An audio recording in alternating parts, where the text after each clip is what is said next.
Hi, my name is Ronald Filler. I'm a professor of law and the director of the Center on Financial Services Law at New York Law School, which is located in the heart of New York City.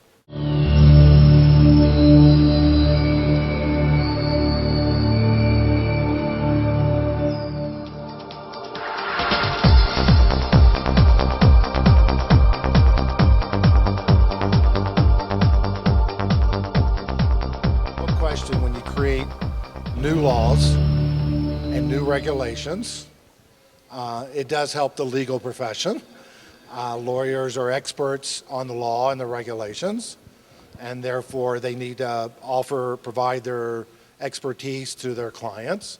But from the regulations that have been and the laws that have been created in the financial markets, we call it the Dodd-Frank Act, you have to really look to the purposes behind Dodd-Frank.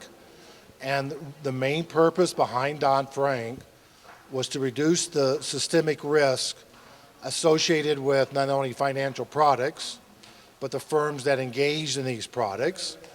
And so from that perspective, the law is effective.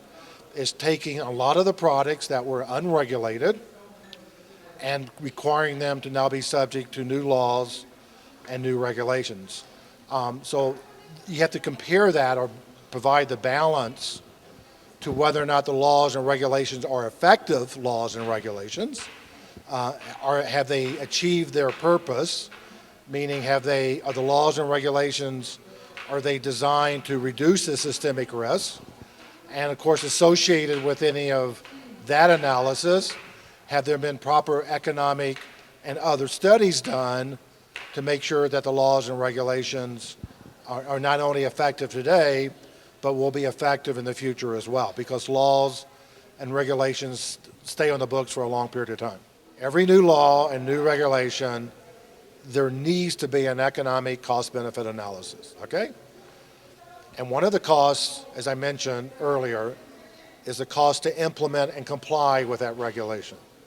There's another cost, and that cost is what is the impact on the business revenue from that new law and regulation.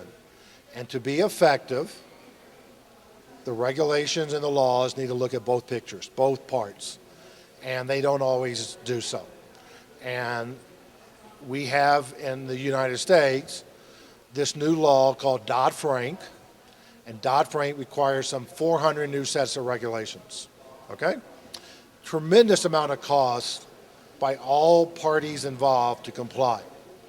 We don't know yet, no studies have taken place to date of how much business will be impacted by all these new laws and regulations.